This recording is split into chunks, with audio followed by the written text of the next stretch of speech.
Hey guys, welcome to my channel. In this video I will share with you how I make this flatbread called roti with a potato filling, which is usually paired with a curry.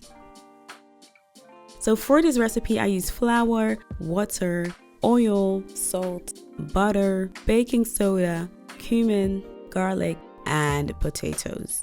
Start with peeling, cutting, washing, and then boiling the potatoes. So while the potatoes are cooking, combine sifted flour and baking powder in a bowl. Add water and mix it. Mix until everything comes together and you have a soft and slightly wet dough. Put the dough in an either well-greased or watered bowl and slightly brush the dough itself with grease or with water. Cover the dough with a towel and let it rest for 30 minutes. In the meantime, I'm going to work on the filling. I'm using a pestle and mortar to grind the cumin, then add the garlic and add some salt to help grinding. If you do not have a pestle and mortar, simply mince the garlic, mash the potatoes, and add the cumin. Add the butter and add the potatoes. Mash the potatoes until you have a smooth puree.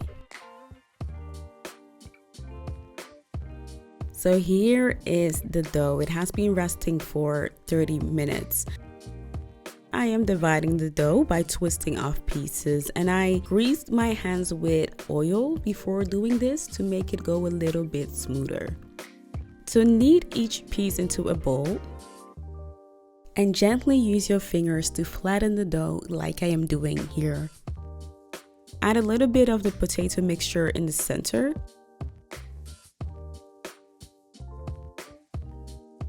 And close it by bringing the ends together.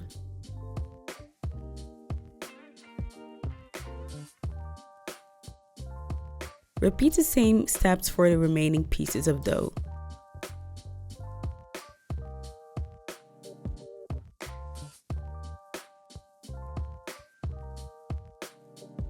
Dip each piece in a bowl or a plate of flour and gently use your fingers to spread out the dough and the filling inside.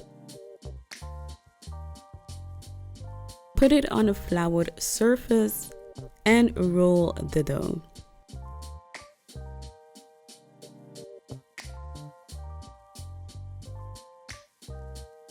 So traditionally, this is cooked in a skillet called tawa or tava, depending on where you are from. But I do not have one, so I use my cast iron skillet. If you are going to use a cast iron skillet, make sure that it is seasoned well. Cook it over medium to high heat. Apply some oil on top and cook until both sides are golden brown. If you like this video, stay tuned to Wednesday's video in which I share with you how you can make this whole dish. And as always, don't forget to like this video and subscribe, and I will see you in my next one. Thanks for watching, guys.